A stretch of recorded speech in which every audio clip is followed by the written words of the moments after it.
खरीदे हुए कोई भी लोग जश्न मना लेंगे। अब हर कम्युनिटी में इस तरह के ब्लैक शिप्स मिल जाएंगे आपको। तो क्या प्लान है आप लोगों का आगे तो का? आप देख रहे हैं किस तादाद में मुसलमान एक होकर सड़कों पर उतरे हैं।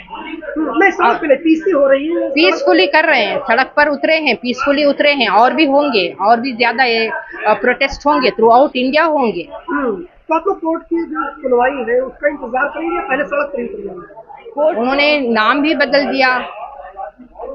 हर चीज जो हो रही है गवर्नमेंट ट्रांसपेरेंसी के नाम पे, जो भी हो रहा है सब गलत गलत हो रहा है।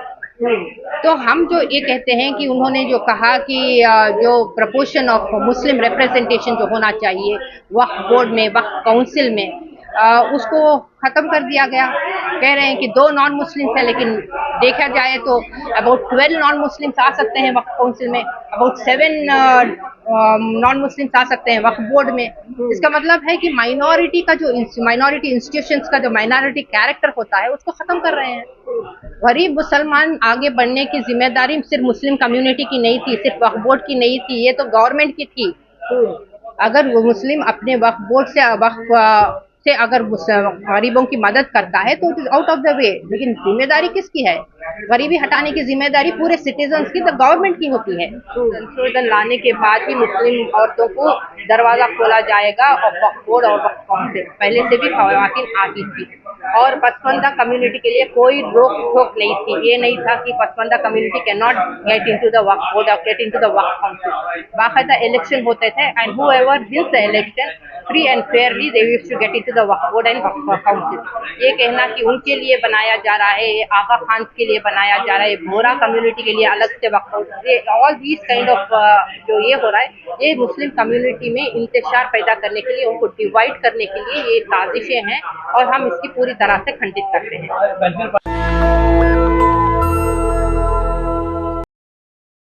मुस्लिम के जो माइनॉरिटी स्कीम्स थे, मौलाना आजाद का स्कीम था, माइनॉरिटी के जो प्री मैट्रिक, पोस्ट मैट्रिक, जहाँ पे बच्चों को पढ़ने का एक साधन था, उसको क्यों खत्म कर दिया आप? जगह जगह से तस्वीरें भी आई, मुस्लिम समुदाय के लोग जश्न भी मना रहे थे वक्फ एक्ट को लेकर। अरे खरीदे हुए कोई भी लोग जश्न मना लेंगे। अब हर कम्युनिटी में इस तरह के ब्लैक शिप्स मिल जाएंगे आपको।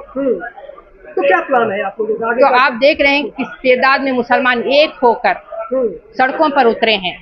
नहीं, सड़क पे नहीं, पीसी हो रही है पीसफुली कर रहे हैं, सड़क पर उतरे हैं, पीसफुली उतरे हैं, और भी होंगे, और भी ज्यादा प्रोटेस्ट होंगे, थ्रू आउट इंडिया होंगे। तो आप लोग कोर्ट की जो सुनवाई है उसका इंतजार करेंगे या पहले सड़क पर ही उतर जाएंगे? कोर्ट पे जो सुनवाई हुई है, थोड़ी सी हिम्मत बंदी इससे, जिसने उन्होंने कहा कि जो वक्फ यूजर है उसके ऊपर उन्होंने स्टे लगाया है। तो जो याचिकाएं हैं, क्या लगता है टिक पाएंगे सुप्रीम कोर्ट में? हाँ, 3 चीजें तो उन्होंने किया, लेकिन अमेंडमेंट्स तो 48 हुए हैं। उन्होंने नाम भी बदल दिया। हर चीज जो हो रही है गवर्नमेंट ट्रांसपेरेंसी के नाम पे, जो भी हो रहा है सब गलत गलत हो रहा है। तो हम जो ये कहते हैं कि उन्होंने जो कहा कि जो प्रपोर्शन ऑफ मुस्लिम रिप्रेजेंटेशन जो होना चाहिए वक्फ बोर्ड में, वक्फ काउंसिल में, उसको खत्म कर दिया गया। कह रहे हैं कि 2 नॉन मुस्लिम्स है, लेकिन देखा जाए तो अबाउट 12 नॉन मुस्लिम्स आ सकते हैं वक्फ काउंसिल में, अबाउट 7 नॉन मुस्लिम्स आ सकते हैं वक्फ बोर्ड में। इसका मतलब है कि माइनॉरिटी का जो माइनॉरिटी इंस्टीट्यूशंस का जो माइनॉरिटी कैरेक्टर होता है उसको खत्म कर रहे हैं। मुस्लिम, ये एक आर्टिकल 26 का सीधा सीधा उल्लंघन हो रहा है। लेकिन मैडम एक बात बेहतर कही गई कि ये वो लोगों को दिक्कत हो रही है जो नहीं चाहते कि गरीब मुसलमान आगे बढ़े। गरीब मुसलमान आगे बढ़ने की जिम्मेदारी सिर्फ मुस्लिम कम्युनिटी की नहीं थी, सिर्फ वक्फ बोर्ड की नहीं थी, ये तो गवर्नमेंट की थी। अगर वो मुस्लिम अपने वक्फ बोर्ड से अगर गरीबों की मदद करता है तो it is out of the way, लेकिन जिम्मेदारी किसकी है? गरीबी हटाने की जिम्मेदारी पूरे सिटीजन्स की, तो गवर्नमेंट की होती है। तो किस तरह से यह कहा जाता है? और अब जो संशोधन लाए गए हैं, इससे बताइए कि कौन सा ऐसा संशोधन है जिससे गरीबों की मदद होगी, मुसलमान गरीबों की मदद होगी? कि वक्फ कानून की लड़ाई किधर जा रही है? बंगाल में हिंसा तक होने लगी है। हम तो उसकी खंडित करते हैं। अगर ये सब कुछ नया बना हुआ साजिश है ना, अगर ये पहले ही इस तरह से अमेंडमेंट्स नहीं ले आते, वक्त बोर्ड को स्ट्रेंथन करते, करप्शन जो अगर है तो करप्शन को हटाने की कोशिश करते, तो कोई किसी को कोई दिक्कत नहीं थी। ऐसा नहीं है कि ये पहले बार अमेंडमेंट्स नहीं आए हैं, अमेंडमेंट्स तो 1954 से आ रहे हैं। तो अमेंडमेंट्स तो हम लोग स्वीकार करते हैं। अगर अमेंडमेंट्स एक अच्छे दिशा में होते हैं, एक अच्छी नीयत के साथ होते हैं, तो हमें इससे कोई दिक्कत नहीं है। लेकिन अगर नीयत ही ठीक नहीं है, अगर नीयत यही है कि आप अंबानी अडानी के लिए जमीन इकट्ठा करते रहें और हाथ डालें जमीनों पर, तो ये दिक्कत होगी ना। मैम, लेकिन अमित शाह का बयान है कि अगर संसद में बिल बना है और पास हुआ है तो जनता को मानना पड़ेगा। हाँ, तो क्या हुआ सुप्रीम कोर्ट में?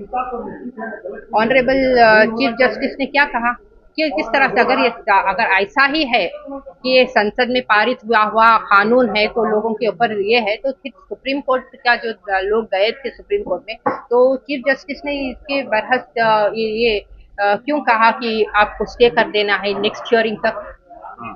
तो इन अ डेमोक्रेटिक कंट्री इस तरह से अथॉरिटेरियन टोटलिटेरियन टाइप ऑफ जो हुक्म जारी करते हैं, ये नहीं चलेगा। Democracy works with the people. यहाँ के जो एक्चुअल मालिक होते हैं वो सिटीजन्स ऑफ द कंट्री होते हैं, उनके मशवरे के साथ कानून बनना चाहिए। स्टेक होल्डर्स को छोड़कर आप इस तरह से ये बताएं कि देखो इतना ज्यादा हमने जेपीसी में भी डिस्कशन हो गया, इसमें भी लोकसभा में भी इतना डिस्कशन हो गया, रात के 3 बजे तक राज्यसभा में भी हो गया। फिर क्या बात हुई कि जब इतना डिस्कशन होने के बाद जब आपने बिल अमेंडमेंट ले आए हैं, 2025 एक्ट लाए हैं, तो आपके जो सॉलिसिटर जनरल हैं उनको जवाब दे नहीं पाए। क्या बात थी कि उन्होंने कहा कि मुझे 1 हफ्ते का टाइम चाहिए? इतना डिस्कशन हुआ था ना, तो उनको तो जवाब फौरन देना। और इतनी सिंपल चीजें पूछी गई थी। ये पूछा गया था अगर आपको नॉन मुस्लिम को इसमें वक्फ बोर्ड और वक्फ काउंसिल में अगर आप इजाजत देते हैं, तो टेम्पल कमिटीज में क्या मुस्लिम्स को इजाजत देंगे? इसका जवाब नहीं था आपके सॉलिसिटर जनरल के पास। उपराष्ट्रपति का कहना है कि राष्ट्रपति को कोई भी कोर्ट आदेश नहीं दे सकती। वो गवर्नर्स के बारे में कहा गया ना, तो आप उठाकर देखिए किस तरह से इन आई थिंक 278 का संशोधन है, जहाँ पे अगर एक कानून आता है जो अगेंस्ट कॉन्स्टिट्यूशन है, अगेंस्ट द फंडामेंटल राइट्स है, तो द सुप्रीम कोर्ट जो है it has the authority to bring a stay on that कानून। होल एंड सोल नहीं होता in a democratic country. You are answerable to everybody. तो problem क्या है अगर ये वक्फ बोर्ड आ जाएगा, अलाउ हो जाएगा, क्या होता है वक्फ बोर्ड?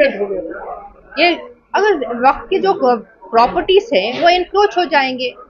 जो एक्चुअल जो प्रोसेस था जिसमें वक्फ ट्रिब्यूनल होता था, अगर कोई भी डिस्प्यूट आता है तो Waqf tribunal is a quasi judicial body, तो वो डिसाइड करती थी। आप वहां पे हटाकर आप वक्फ के ट्रिब्यूनल को हटाकर कलेक्टर को ले आ रहे हैं या गेजेटेड ऑफिसर को ले आएंगे। तो जो जहाँ पे जमीन है गवर्नमेंट की है, जो वक्फ की है, जो गवर्नमेंट एनक्रोच करके बैठी है, वहाँ तो आप अपने ही केस में आप खुद ही फैसला कर लेंगे। तो Muslim waqf property should be encroached by the government. So we fear that this kind of the provisions that have been brought about, the government is claiming very tall claims कि ये जो है ट्रांसपेरेंसी आएगी, जो corruption है उसको खत्म कर दिया जाएगा, मुस्लिम महिलाओं के लिए एक उनको एम्पावर करने का एक जरिया होगा, पसमानदा कम्युनिटी के मुसलमानों को एम्पावर करने का जरिया होगा। ये सारे के सारे छूट हैं। बिकॉज अगर आप खवातीन के बारे में, औरतों के बारे में कहें कि पहले से ही Muslim women were empowered in the sense that I am the first woman member of Karnataka state code of Waqf in the year 2008। तो ऐसा नहीं है कि ये संशोधन लाने के बाद ही मुस्लिम औरतों को दरवाजा खोला जाएगा और वक्फ बोर्ड और वक्फ काउंसिल पहले से भी खवातीन आती थी। और पसमानदा कम्युनिटी के लिए कोई रोक टोक नहीं थी। ये नहीं था कि Pasmanda community can not get into the Waqf board और get into the Waqf council. बाकायदा इलेक्शन होते थे and whoever wins the election free and fairly they used to get into the Waqf board and Waqf council. ये कहना कि उनके लिए बनाया जा रहा है, आगा खान के लिए बनाया जा रहा है, बोरा कम्युनिटी के लिए अलग से वक्फ ऑल दीज काइंड ऑफ जो ये हो रहा है, ये मुस्लिम कम्युनिटी में इंतशार पैदा करने के लिए, उनको डिवाइड करने के लिए ये साजिशें हैं और हम इसकी पूरी तरह से खंडित करते हैं। कल्चरल पार्टी ऑफ इंडिया क्या करने जा रहा है इसको लेकर? हम एक राष्ट्रीय अभियान चलाने वाले हैं कल से 20th of April onward to 27th of April हम एक अभियान चलाएंगे जहाँ पे लोगों में जागृति लाएंगे और this amendments that have been brought about. और हम चाहते हैं कि all the citizens of this country irrespective of their religion or caste to stand up in solidarity for the idea of India, for upholding the constitution of this India।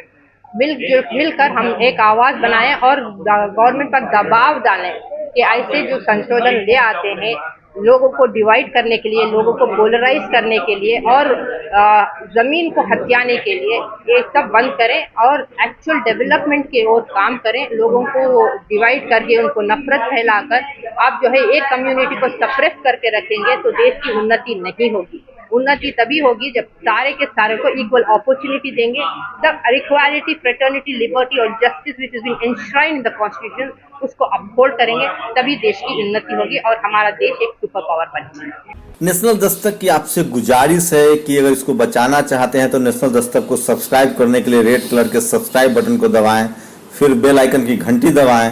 National Dastak को बचाने के लिए बहुत जरूरी है कि हर खबर को शेयर करें, लाइक करें, कमेंट जरूर करें।